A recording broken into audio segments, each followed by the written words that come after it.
What's going on, everybody? It is Gage and Brock here with another Tiefling Talks podcast. Number 10, 11, I somewhere. think 11, yeah, because we were celebrating double digits last time. Ah, that's right, that's right.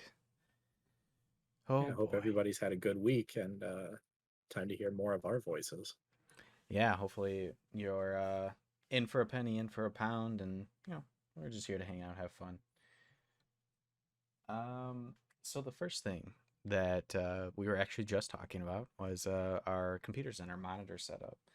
Um, so personally for myself, I showed Brock the image already, but I use a 1440p 32-inch monitor, I think, for my main monitor to kind of use for video games, videos, when I'm watching something and want to really immerse myself.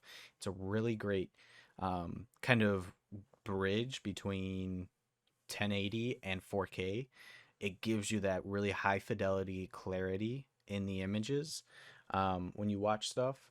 And it also doesn't push it all the way to 4K where it takes up all of that kind of computing power it needs to make something 4K. It really just upscales it a little bit. And so um, I think besides that, I've got my elongated monitor, which I run up and down. So it's a ultra wide monitor, but I have tilted it um, 90 degrees. And so now I can actually fit up to three different windows on the ultra wide monitor. And that's how, where I keep, that's pretty much my productivity monitor. And then I've got my games monitor.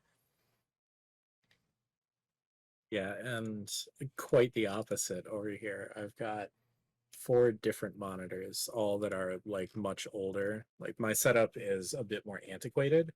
I built the computer, man, that'd be like halfway through our first year. So that'd be like 2.5, 2 years ago, something like that. Um, and it's not great.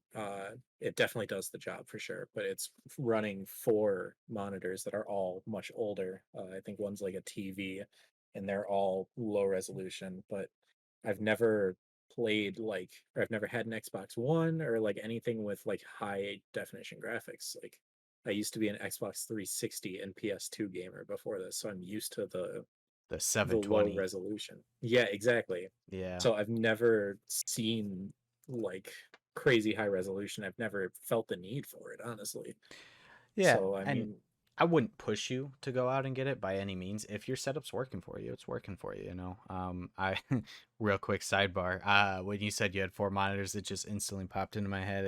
It makes me think of uh the guy who lives in the cell phone in Kim Possible or whatever it is. oh my Um god. who's behind like five screens or something like that. I'm just like, "Oh, wow. That's a lot of screens." Even for me, Yep. like my max would be 3, I think. It's what I could handle. Yeah, Um if memory serves, I had I think three off of the integrated graphics and then four out of the card. I was running seven monitors at one point as a joke, and then I brought it back to three, and then the fourth one's just for like a little racing sim seat I've got next to it, but it runs Discord, so oh, I can always just look over at it. nice. Um wait, you run off integrated your graphics card for your monitors?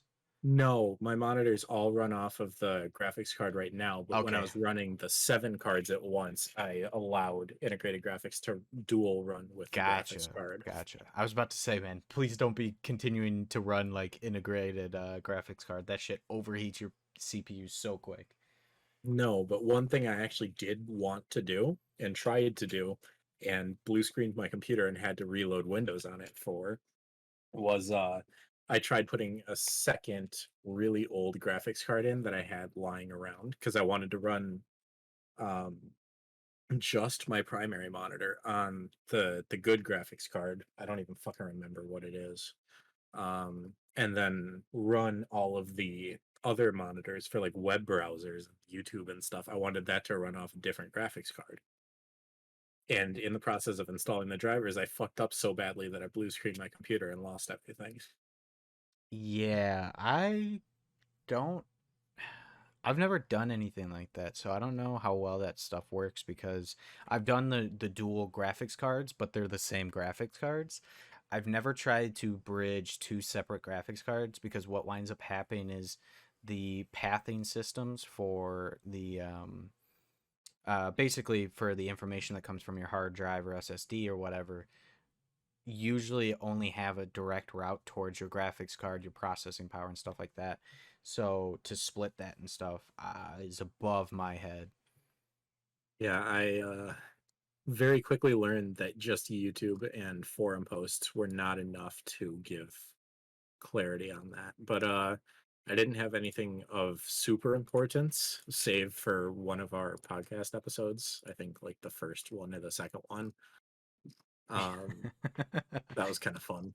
But yeah, that was the only thing of importance on the computer at that time. So, trial and error. It's all part of the fun. Oh yeah, yeah, for sure. I'm half tempted to go out and when Black Friday comes around, look about getting you a 1440p monitor. Oh, come on, man. Yeah, because dude, it's I got it for Anna last Christmas, and my significant other, and honestly, she has gone from playing on her laptop, which is really good, by the way. She uses it for like her graphic design drawing and stuff like that. She went over to this monitor. She refuses to play her games on her laptop ever again. Like, I'm not even kidding. It's such a, if it's something that you can easily ignore and it doesn't like ever bother you, or if you can play with higher res at one point in your life and then be like, yeah, I just don't care, that's totally fine. But I'd say like 7 to 8 times out of 10, when somebody plays on a system or with a visual that's better than what they have, it's hard to unsee that. It's hard to like step back and just not have that in the back of your head anymore. Well, um again, this is coming from I used to play like PS2 was my start to video games basically, besides like a Game Boy Color or something. And that I just looked it up. It's 240p or 480p is their display resolutions. Oh yeah, I mean, like for me, I started playing Diner Dash on a PC that it's absolutely trash. It was so disgustingly ugly. For the time it was not too bad, but then my uncle brought over an Xbox and I played Halo, and I'm like, well, this shit's just like fucking gold to turds, so I'm gonna do Xbox now. And then I Yeah. got the 360, and then the Xbox One came out, and I got that. And at that point, I had a laptop that I was running. It was only a 1080p. Um, but I went over to one of my buddy's houses, and I played on their 4K TV with an Xbox One X when they first released. Um, no, it wasn't the Xbox One X. It was just the regular Xbox One, I think, with upscaled HDR graphics on a 4K TV. Blew my goddamn mind how good some of these games looked. Like you could see the pores on like people's faces or on characters' faces and shit. It was that level of detailed. He played Forza on there, and dude, the reflection in the water, the rain hitting and splashing off a vehicle was phenomenal. It was just Oh such yeah. a fucking good picture. And so I just couldn't go back to 1080p after that. It wasn't going to happen. So I went out and got myself a 1440p monitor, hoping that that would bridge the gap. Oh, totally has 100%. I have a tough time telling the difference between 1440 and 4K, if I'm being honest. But the jump from 1080 to 1440 is a noticeable difference for me. Yeah. Um, and And I'm go ahead. no, I'm definitely gonna have to side with that because if you're serious about me needing 1440, and I might just go get it, because I'm thinking of the difference from the PS2 to the Xbox. Trying to play fucking Burnout Revenge after playing Forza Motor or Horizon 2 on the 360, going back to 240p, you cannot see shit. Yeah. Oh, Like, dude, it is like you can get those precision like pass plays when you're like playing Forza to where you're like within like a millimeter of an inch and you can see the differential between the two cars. It doesn't become a pixelated blob of two pixels meeting. Until like obviously you crash into them and fuck everything up, but you can get those really tight and narrow like passes through like two onset cars or anything like that. Um, it's really nice because when you're playing a first person shooter, 1 pixel is the difference in being able to see someone peek through a wall. So being able to see that extra moment of like their elbow pixel coming past the wall, you just start firing because you see it before somebody at 1080p would have to wait until about probably like maybe a third of the elbow was showing before it popped up. Right. um, but yeah, I would say 1440p and then moving up from a 60 to 120 frame or hertz monitor. Those are the two biggest jumps you'll ever make. Anything above that, at least for going from like 120 to 240 and going from 1440 to 4K, it doesn't feel as big of a jump. But moving from that initial 1080 and 60 FPS to 120 FPS at 1440 will seem like a fucking game changer. Excuse my language. Right. Um, I can't imagine playing any of my games or even my Xbox on something that's not 1440 at least, or my 4K TV in the living room. Um, because it just I feel like I'm losing out, I feel like I'm losing value on the game because yes, I do care about graphics a little bit. Yeah. There are games I go back and play and have fun with, one of them is the original Dungeons and Dragons game for the original Xbox way back when that came out. I play the hell out of that. I still go back and play that. It's just a fun game to play. But for the most part, when I play like say Gears of War 1 on like the original Xbox or Xbox 2, whatever, or 360. Um, Xbox Two. right, Nice. yeah, right, as if they'd ever go in order. Um, they literally went Xbox, Xbox Yeah. One, or Xbox 360, Xbox 360. What the fuck, man? and then to Xbox One. I'm still hung up on the fact that they tried to rebrand the Xbox as the first Xbox. It's so confusing. I love Microsoft, I love Xbox, I love all that stuff, but it just yeah, I can admit when there's crazy shit going on. Yeah. But yeah, no, it's really something different. And I couldn't recommend that small scale of going to the next thing up. Not even going full force 4K at 240 frame hertz monitor. Just a simple little bump, double what you got. Double from 1080 to 1440 and double 60 to 120. You'll notice a world of difference. Yeah, Um, I need to check if my card's gonna be able to support that. It's just a 5600 XT, so I don't really know what type of oh, it stuff that would allow us. should be able to 56 T. So I don't think that's not a bad one. No, it's definitely not bad. It's fucking light years ahead of the RX 580 that I had in my previous setup. I'm just trying to see what kind of FPSs I'm pulling. It looks like War Thunder is like 120 frames, but everything else is about 60 because I think I'm actually capped at 60. Wait. It shouldn't cap. Like the only thing that should cap you is the game itself. The graphics card, it'll overheat and it'll start to shut down if it can't handle it. By all means, yeah. But it shouldn't like be like, oh well, all we're doing is 60, unless you have VSync on. I Um, probably do. I'm actually, yes, I do. yeah, because VSync will limit it to whatever your screen can handle, not what your graphics card can handle. Yep. So if your screen can only handle 60 hertz, it won't go above 60 FPS. Yep. Um, but if your screen can handle, say for me, mine can handle up to 144. I always just max it out at 120 just because it's good enough for me. Um, but Yeah, I think the only time I've seen really over 120 is like in loading screens when you can like watch it almost hit like over 1,000 frames a second just sitting in the loading screen. and see, that was the thing.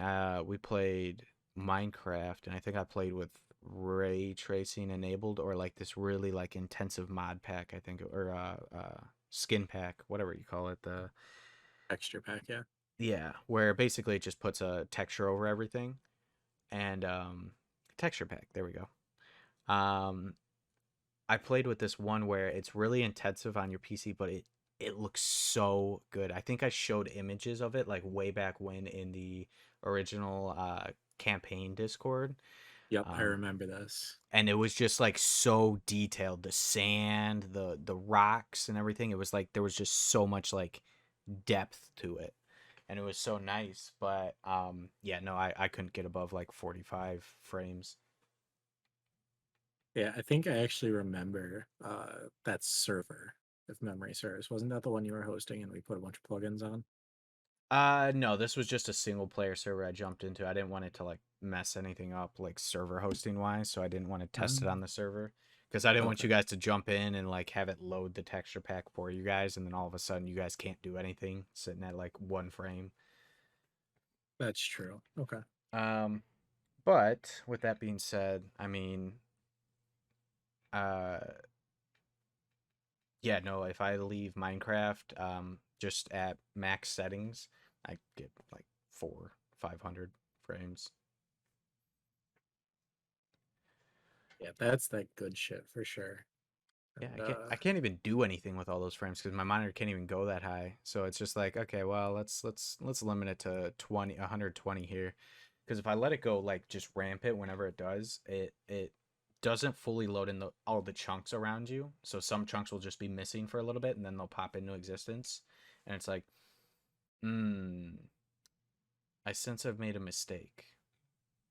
right. And even like letting it run rampant and using the capacity of the card, at least in my experience, it makes like YouTube or Pandora or whatever in the background kind of stutter. And that's not something I'm down with. Right. Um, I think it does say that the RX 5600 XT. It says the card feels like it was made for the typical gamer, and while it will deliver an excellent experience at 1080, it is also very capable at 1040. Um, let's At see. 1040 or 1440? Sorry, 1440. Okay, just making sure. Um, Many less demanding titles should be able to run with higher settings and still reach 60 FPS. However, if you own a 1440 hertz display, you'll want FreeSync at. Oh, yes, that's the other thing. When looking for a monitor, whatever graphics card you have, look for the specific type of syncing method. So for me, it's the NVIDIA G Sync, I think it's called. Yeah, But basically, it works with your graphics card to deliver a better performance to your screen. And so with you, I think you have an AMD, so you would want either FreeSync or there's another one. It's FreeSync and there's another type of sync. So there's one for NVIDIA, one for AMD, and then there's a like a generic middle one that kind of gets slapped on as a calling point, which it's neither here nor there. and I'm looking through the settings to see if there's something that jumps out as, oh shit, that's it. Raiden Enhanced Sync? AMD G Sync No. equivalent. Oh, it is FreeSync, so Oh it yeah, is. it is FreeSync. I see it. Variable refresh rate tech. Yep. Yeah, I don't know. Sometime when I'm like fully awake and we have and I can take notes, then we can definitely go over this more. Oh yeah, for sure. Um, we'll circle back around to the podcast since we're getting a little Yeah. sidebarred. Yeah, sorry guys, forgot you were there. Um, no, I don't know. I get into stuff that I like, and I wind up just running away with Yeah. sidebars and side conversations. That's how you know you're getting that unadulterated, that good shit. Yeah, that's like taking an inhale and getting high on life, but conversation wise. Yep, pure O2 right there. That's the metaphorical taking a drive at night and just talking to someone. Taking a drive at night and just listening to the car. That's not bad either. Ooh, yeah, that's where it's at. Listening to the dollar bills burn with the gas miles. Good God. That's why I have a bike. Fucking, even the bike only gets like 30 to the gallon though. Oh Like man, that thing, oh my God. yeah, You'd think, it's. Oof. Imagine it's worse for you over there in Illinois, right? Well, I know for diesel, it's like 540 a gallon right now. And then for premium, it's like 520, and that's what I run on the bike. I think over here in Indiana, it's only like I want to say 470 something God, for that must be nice. unleaded. Yeah.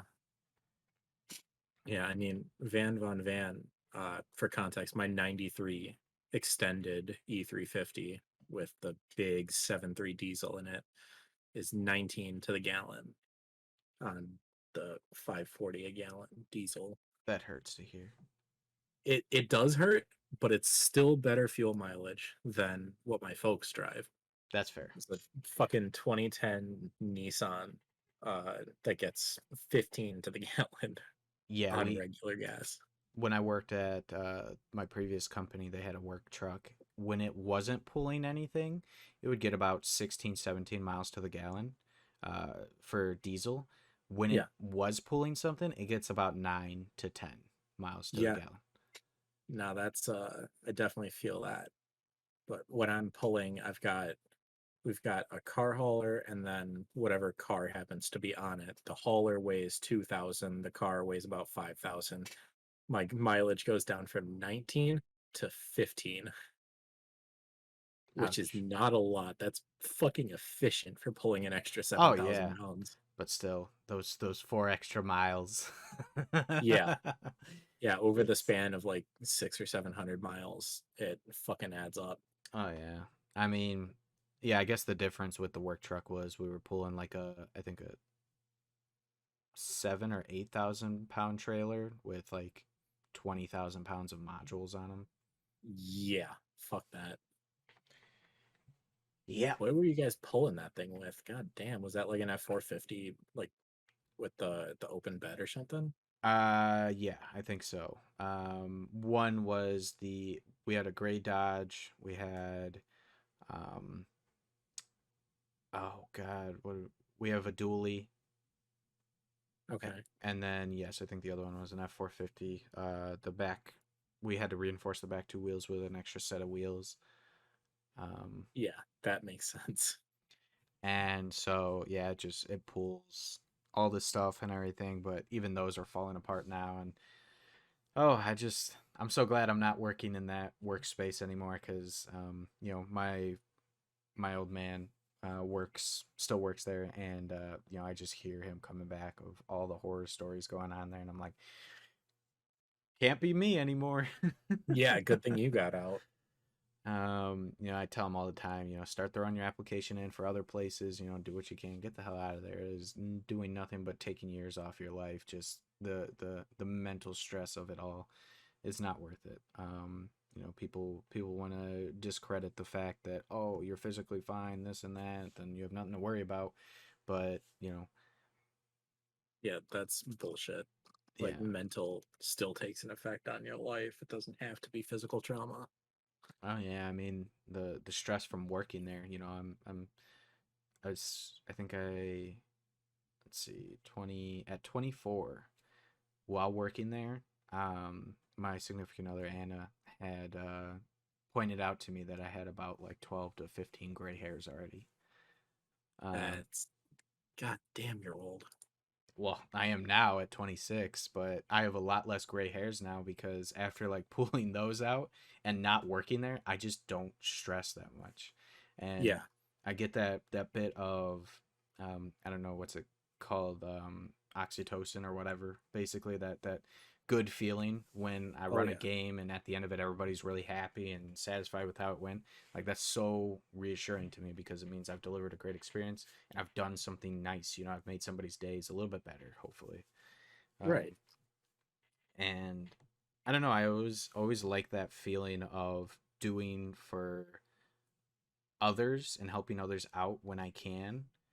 Um, just because it's just a good feeling to see somebody else be happy or benefit from something that they didn't have to do themselves. Like an unexpected, like pleasant surprise, I guess is the best way to put it. Where you give somebody some cash because you had extra cash on hand, like a donation, or for instance, you're able to sit down and really talk with somebody. Yeah, I'm a paid DM, but I've had plenty of my players come up to me and be like, hey, I've been having X and Y issues, so I don't know if I'll be able to make the game. And I tell them, yeah, that's totally fine. And on more than one occasion, I've actually been able to sit down with a player and talk to them, and let them vent to me, and that means so much to me because of the fact that I don't want my players to feel like I'm just there for the 3 hour time slot. I want them to feel like I'm always available whenever I can be. Um, Right, more than just a DM. right. I want to be everybody's friend.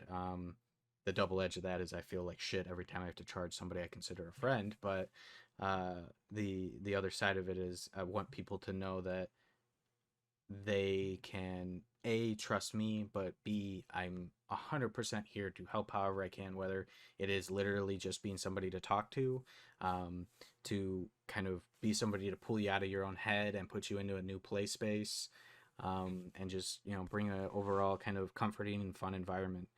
um, as of right now, I'm actually I think I talked about it, but I'm running a game on Saturdays for 2 9-year-olds and 2 7-year-olds, and I 100% love it. I accept everybody of all ages, all different creeds, all different types, because that's the biggest thing is I want to make an inclusive space. I don't want anybody to come in here and feel like there's a uh, strict, like, no, you can't be here because you did X, Y, or Z, or because you are X, Y, or Z.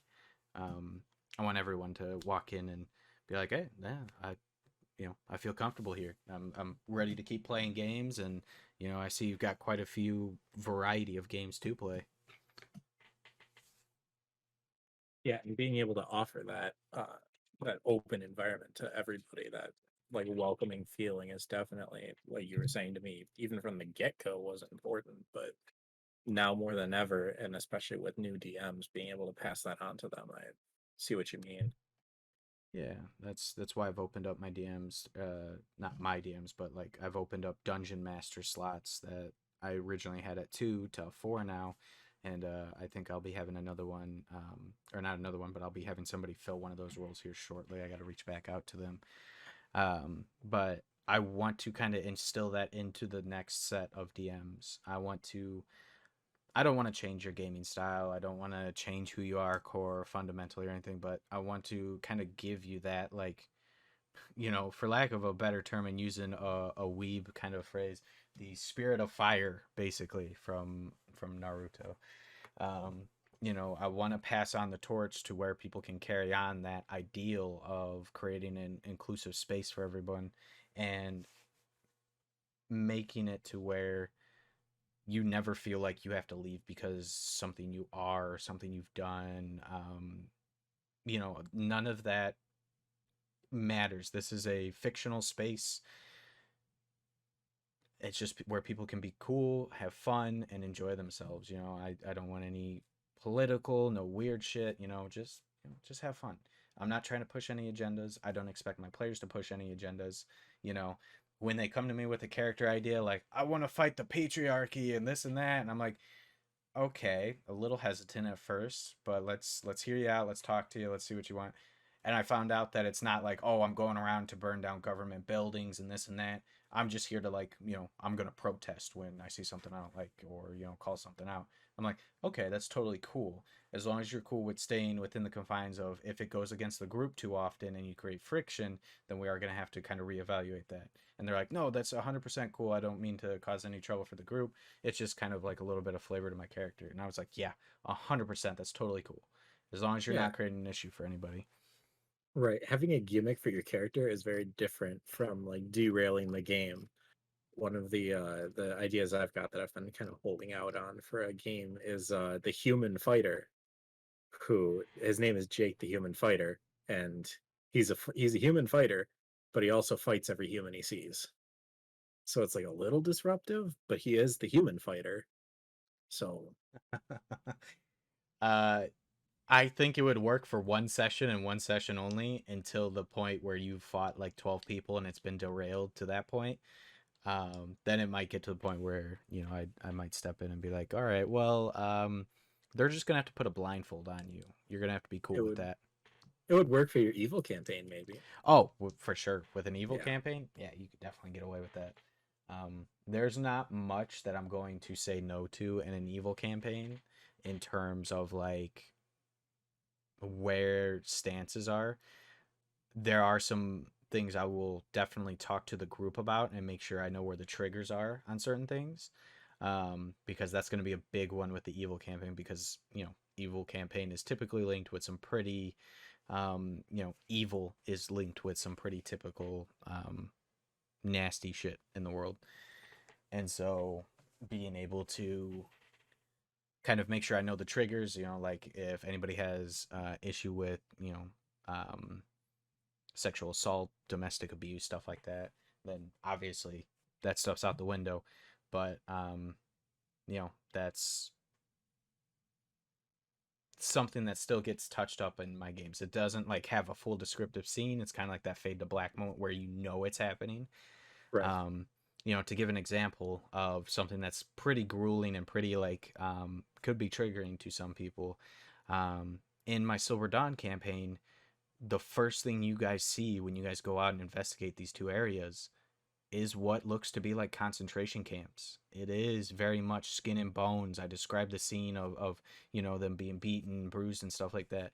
If you guys had ever told me that what that was a trigger for one of you, it would simply just be it looks kind of like a concentration camp. And then I would move on. I'd explain, all right, you see this many guards, you see this and that, but I wouldn't explain any like scenes that really push the point and bring the emotion out. Flirting stuff like that's fine, easy to role play because I do Vitra, and Vitra kind of being a succubus, can kind of jump into it a little bit, but I still do the fade to black because I have a line in the sand that I draw where I'm like, okay, yeah, she kind of like caresses your arm or your thigh, but then that's it, that's the moment, that's you can either choose to do something there or not, and then it fades to black. It is still pretty funny to watch you fucking go up to that line. I Yeah, you guys you guys push me to that line sometimes, and you know most times I'm pretty on the ball with taking up the challenge and running with it, but there are days where I'm just like I just can't muster up the courage to go that far. That's like being like that's like having like a courageous act to do that, and I just don't always have it. Here's the thing, is just if you're ever worried about that, remember everyone in your house can hear you doing that. Oh yeah, I know that, but I also know the fact that uh, the subconscious thought sits in my mind of I'm a dude technically disguising my voice to sweet talk another dude, Yeah. which Right. Your socks stayed on, so it's not gay. um and if that's your thing, that's cool. No judgment, no harm, nothing like that. But obviously for me, I'm got a girlfriend, I enjoy my life and everything, so for me it's a lot harder to kind of jump into that. Um, but I try to take the challenge where I can. The the stuff where it would get a little tough is like the domestic violence and sexual assault stuff like that. I don't think I'd be able to role play anybody in those circumstances. What I would do is probably just describe a scene, and that's the best I could do because past that, it just I don't want to create a campaign that delivers that kind of creepy Visceral stuff, yeah. yes, that's the word I was looking for. I wanted to say like the tingle up my spine, but like scary shit can do that for you too. So Right. um but yeah, I just Deplorable, like just scum of the shitty. earth type shit.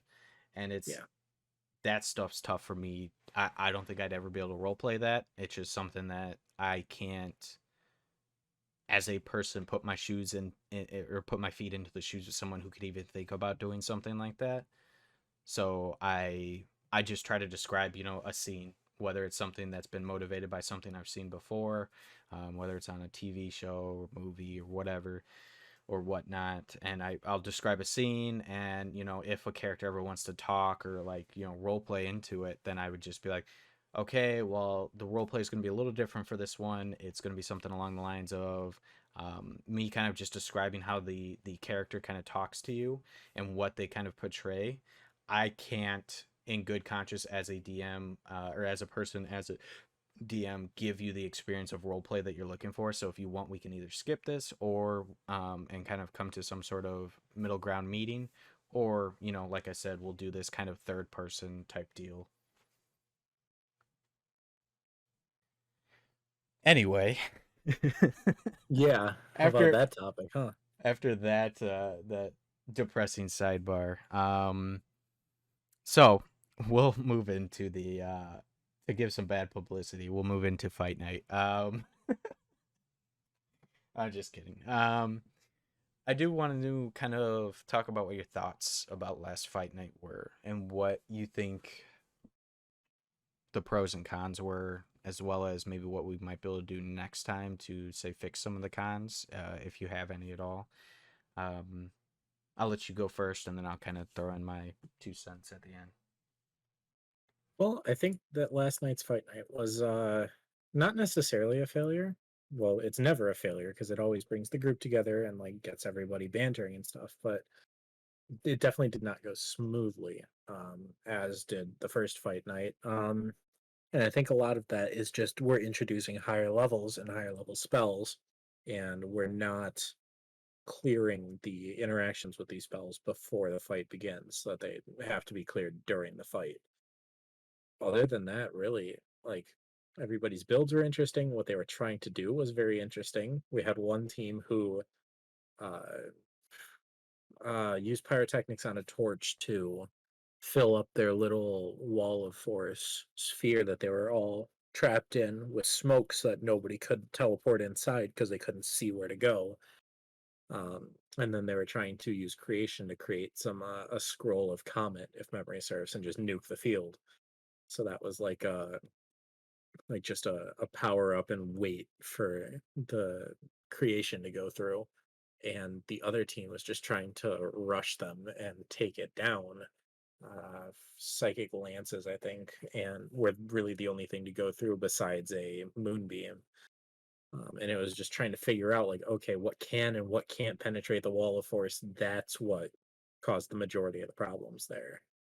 Yeah, yeah, the wall of force debacle pretty much covered about, I'd say, almost 2 hours of time.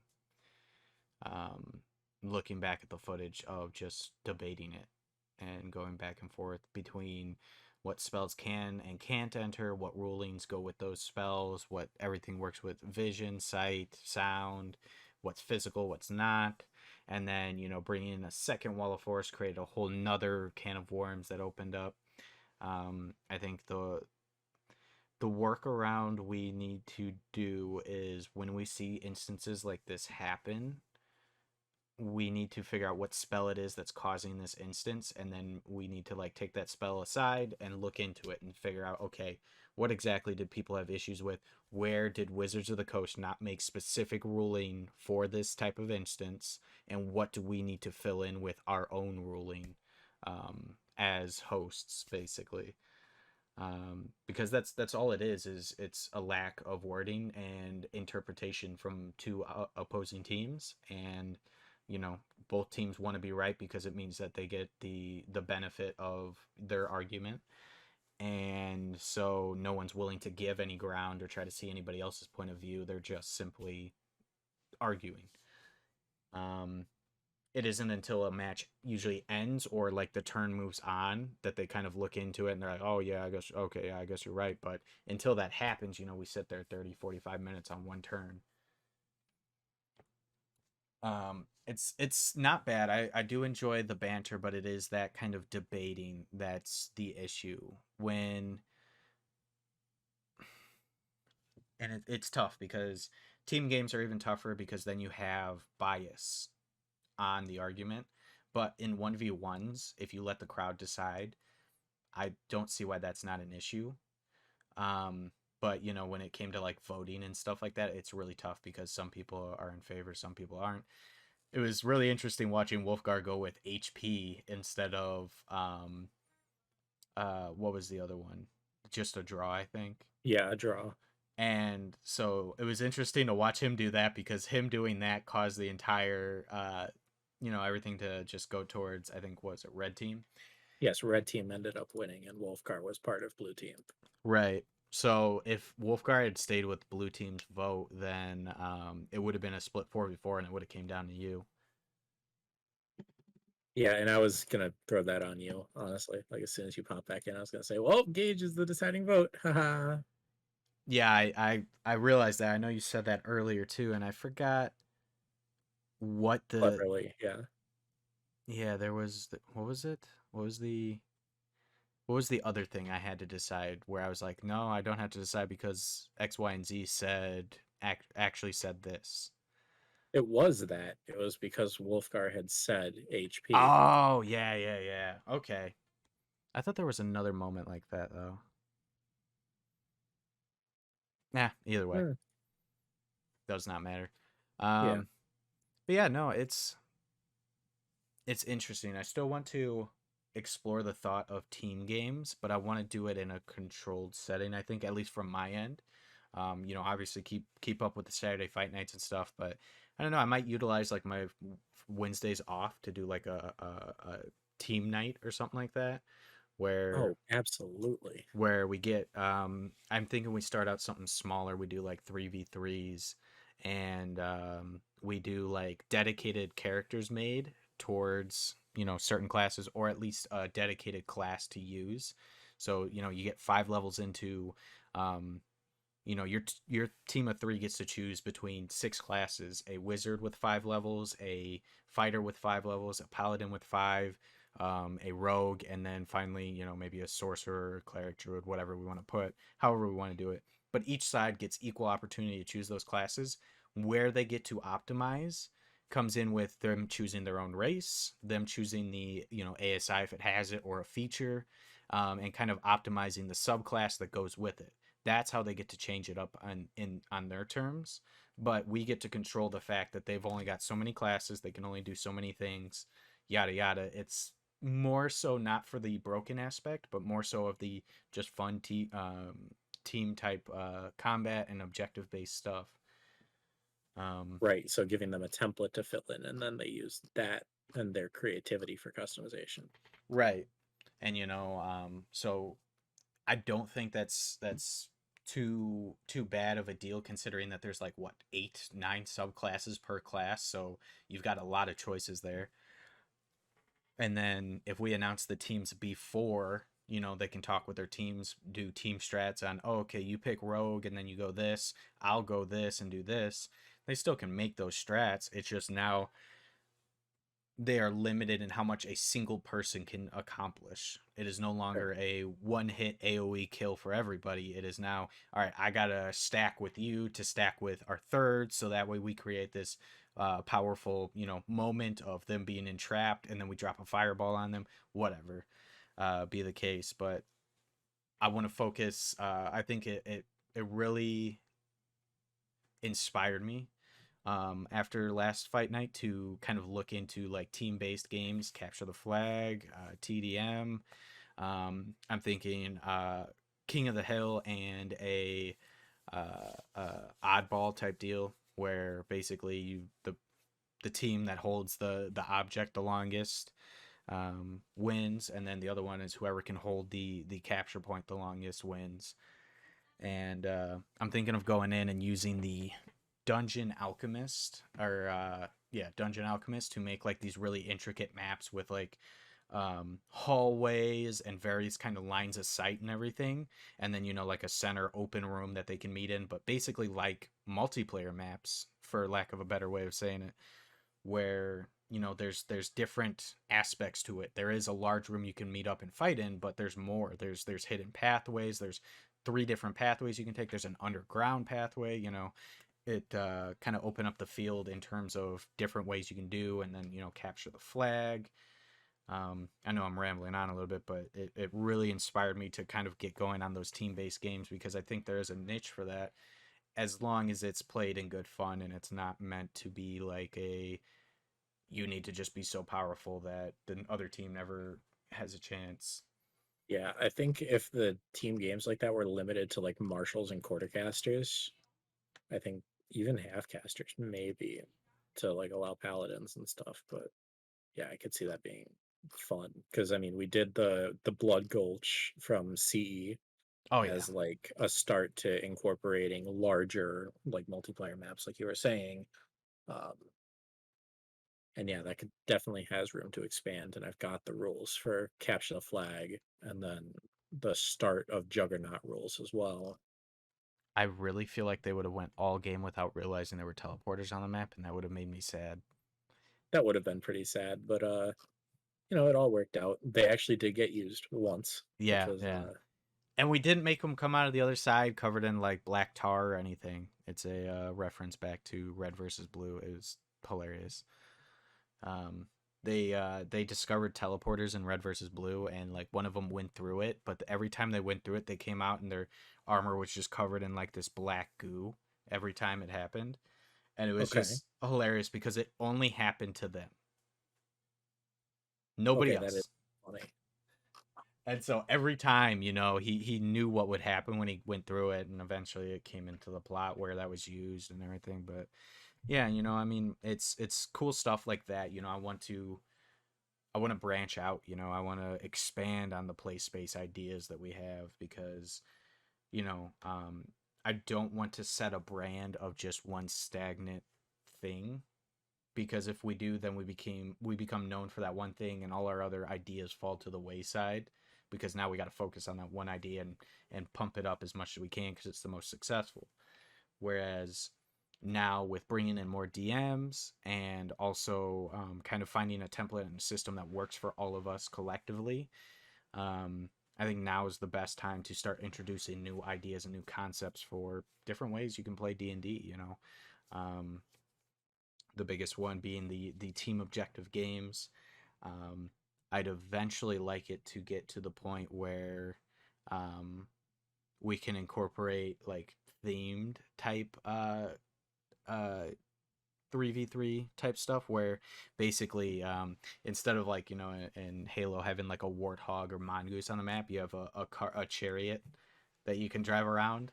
And so like there's I know we discussed it Saturday night, but special weapons on the map that you can go and pick up and stuff like that.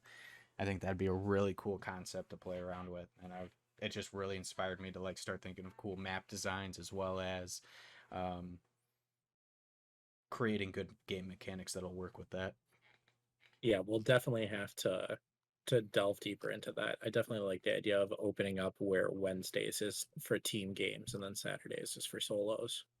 Yeah, then we can keep the spirit of fight night there, and then we can still expand on the initial idea. And I know you have a couple of templates you already had drawn up, I think, right, for some of the some team games and stuff like that. So if Yep. you're cool with it, we'll look into that and see what we can use with that as well. Because I mean, you brought so many like great ideas to the board that I've been able to like look at and be like, I'm inspired. Let's run with this, Yeah. And so I really appreciate that because having someone that I can like look at and see something they're doing and be like instantly inspired means a huge deal to me because that's typically just how I live my life as I look at other people and yeah, people will say, "Oh, you're not original, this and that." I'm not trying to be original. I'm not trying to be someone who distinguishes themselves from others. I'm just trying to make the best of what I can with my imagination. And if I can take inspiration from movies, TV shows, books, video games, I'm going to. I'm going to make the best of the best I can with all of the material I have at my disposal. Oh yeah, fuck you. I live my life a quarter mile at a time. I don't have to be original. I just have to be fun and distribute what I enjoy. Right. Oh man. Lots of ranting and raving this podcast. I apologize, guys. That's pretty much what you hear from us most of the time, just because it's a heated topic that bothers either me or you, or both of us, or it's something that we both love so much that we just kind of run with it. I feel like I've just rambled more this podcast than most. Yeah. Well, speaking of heated topics, how about those Vecna fights, huh? Um, yeah. So for the most part, they were all fun up until yours.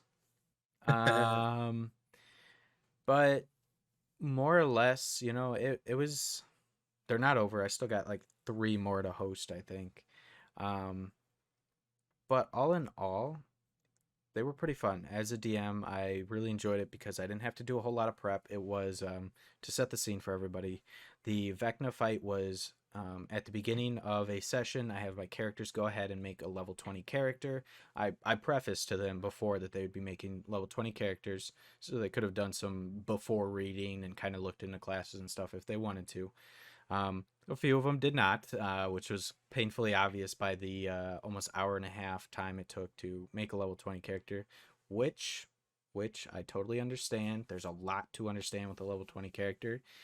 So I definitely didn't harp on them at all. You know, I let them take their time, let them enjoy kind of learning about their level 20 character. Um, but after the characters were made, they were dropped into a room 70 foot by 70 foot with a 60-foot ceiling, catacombs, 6 pillars in there. Nothing else. Not able to manipulate the room environment or anything like that at all. And I believe the only other explicit thing was no insta one hit kills. Um, obviously dwindle their health down. You kill them when they're low, that's fine.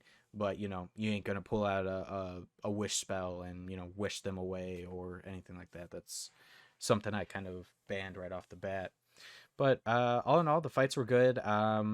The fights that won so the 3 that won against Vecna, um, it was a rogue, a fighter with great weapon master, and a flame tongue greatsword. And then it was a warlock, and the last one was a druid. They fought and won against Vecna. I had another team of 4, which was 3 paladins. One was a paladin uh, hexblade. Another one was a paladin um, fighter, I believe, because they had the giant's might. And then the other one was just I think Cassius was just straight paladin. There might have been something else, but either way, they pretty much took down Vecna with all of those smites. Um, those smites just demolished Vecna. Um, Dwindled him too quick for him to actually do anything else. Uh, and so far, you guys are the only other one to win with your strat of, admittedly, cheesing a little bit, but it still worked, and it was really cool to see you guys pull that off. I think you guys used the ever smoking bottle to Yep. blind him so he couldn't teleport or do anything that required him to see a spot in range, and then you cast silence in the area. Um, and then you guys had built your characters to have blind weapon fighting, as well as sentinel. Yep. So it caused Vector to pretty much just stand in one spot and not be able to do anything. Um, so it was a pretty much surefire like win tactic. There was no way Vecna was going to walk out of that fight alive. Um, and then we redid it where you didn't have the ever smoking bottle or the silence, and you guys got super close to bringing him down. But that is because of the the action surge to get 8 attacks per turn as well as your 4 attacks. So a total of what, 12 on two Yeah, 12th turns. round. Yep. And so within 24 attacks, you guys brought him down to 1 HP basically. And with you being a monk, you were able to disable his reaction, so he couldn't like teleport away from you guys. Yep. Um, Way of the open hand. yep. And so past that, you know, that still kind of hindered him quite a bit, because that's one of Vecna's big things. For anyone that doesn't know, is he actually gets 3 reactions per round, and so he can only use one on his turn, but he can use the other 2, on separate turns and stuff like that. Um, so not having those was a big detriment because he wasn't able to teleport away from anybody. He wasn't able to counter spell things, and so it really caused some issues for him. He gets a bonus action to teleport, and if he teleports next to somebody and they take psychic damage, he instantly heals for 80 points. and then he has a few other things. A big hitter, which is a oh, I'm trying to think what it's called, but the one where it does 60 damage without a roll. And then it on top of that it does 8d8, I think. Yeah, it's 8d8 plus 60, I think. Right. So at minimum, minus the saving throw, at minimum that's 68 damage. Um, but with a saving throw that halves it, but that's still 34 points of damage, which is no number to smirk at. Right, and you rolled fucking 110 damage. Half And to then, 55. yeah, luckily I made my fucking save, but still ruined me for that second fight. Yeah, if I would have wound up using that earlier instead of the frightful or Flight of the Damned, whatever it's called, where he basically makes you guys frightened, I feel like I probably could have dropped you guys a little bit sooner. Um, and see, that's the thing is like you can build your character to have high AC, but those had nothing to do with AC. They just bypass the AC, and it's just a save. Even when you do save, you still take massive damage. So the biggest thing you probably could have had going for you would be like resistance to necrotic damage. That probably Yeah. would be the only like saving grace that would have dropped it further. But still, you're still taking a decent chunk of damage from that. And if I hadn't wanted to be nice to Austin, what monks can do is if you burn a key, I think 4 key points in an action, you gain resistance to all damage for a minute. So, like, if I hadn't cast Aid to give Austin some HP too, that's what I would have done and halved all the damage I took. Yeah, it was interesting. I learned a lot from the recent fights with Vecna and even the teams that failed to beat him and everything. Because it was just fun. Because as a DM, the reason why I did this for all of my games for 1 week because I was having a bye week with my birthday passing and stuff like that. I wanted to kind of take a step back. I've been working my butt off for the last 7 months, trying to get where I'm at now, and so I want to take a step back for just a week and take it easy for the games I do host, and then have 3 days off. For the 3 days off, I did absolutely nothing. I literally just slept because I didn't know what to do with myself. I'd been working so much that I was like, "What is free time? What do I do? I don't know. I'll just go to sleep." And so I just slept for for the majority of the 3 days. But then after that, yeah, I just hosted a bunch of one-shot games, and it was nice because I didn't have to do any prior prep for these games. And so, it was just run in, let my players make their characters in the first half, and then the second half they fight Vecna. And it was a really easy situation. I discounted everybody, of course, down to the minimum I could with start playing, because it was A, for me to have a bye week, but B, for my players to also still be able to play and have something to do without spending the full amount. Um, and yeah, it was fun. It's nice. It's relaxing. I gotta say, for the most part, I don't feel stressed to make sure all the maps are prepped, make sure I got combat encounters and stuff ready to go. It is just the one hit wonder. My biggest kind of takeaways, I just hope that players liked it enough that they'd be willing to do something like this again in the future if for whatever reason I need to take another bye week or whatever. Dude, fucking yes, this would be awesome. That was very fun. It was very interesting, especially when you said that I had to monoclass for it as like a bit of a challenge. It's a dynamic that I look forward to implementing for Fight Club. Yeah, it's I feel like it brings a whole new like type of inspiration because now you're looking into what exactly every class can do instead of looking at what spells you can use or what loopholes you can find. Now you're looking at, okay, what is the best amount of damage I can deal with this class? Okay, this subclass. All right, how do I maximize the stuff in this subclass? All right, I got to take this feat. Okay, so I'm going to take variant human or I'll get this ASI. And it can provide quite a few avenues of just like different brain power thinking about different aspects of it versus just what's some broken combos that I've seen before or read about. Yep. Yeah.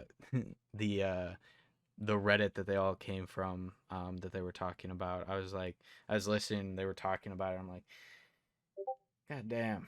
I think there's a reason I've never been over to that Reddit before. Um, Yep. Power Gamer Munchkin is a horrifying yet very fun place. It's sad that it's less active these days, but it's also like it's kind of proud to see that our server is more active than the server that we recruited from, or the subreddit we recruited from. yeah, and that's the goal, just to make a active kind of buzzing community. Nothing like super busy to the point where it's annoying, but busy enough that people feel like they can talk to somebody when they jump in here, and it's not like a dead space. Oh God, yeah. I mean, one person posts and you get a fucking. Oh god, there's I don't like know if I want to 96 mention. replies. Yeah, I don't Jesus. know if I want to mention the hot topic of. I'll let you choose whether we mention what the topic of discussion was. Which one? Oh God, am I really gonna have to say this? You know what? You can censor it and post the anal stretching size Oh god, based yeah, on no. character size. Get out of here. I Once I saw that, I just muted the Discord. I was like, all right, I don't want to see it. I don't want to hear it. I'm I gonna mean, it let was a this go. pretty interesting discussion. I can post the chart if you'd like. No, thank you. I am very well all right with not knowing those statistics. I Well, it'll be very fun. It'll be very fun if you don't censor it, and very confusing if you do. And I'm looking forward to seeing what you pick. Yeah, I'll just let you get us canceled. It's all good. Yeah. Oh man. All Well, right. on that happy note, I think we're gonna sign off for the night. Yeah, for sure. Thank you guys for stopping in and saying hello. It's been Gage and Brock, and obviously, come check me out on Start Playing. I actually don't even do that.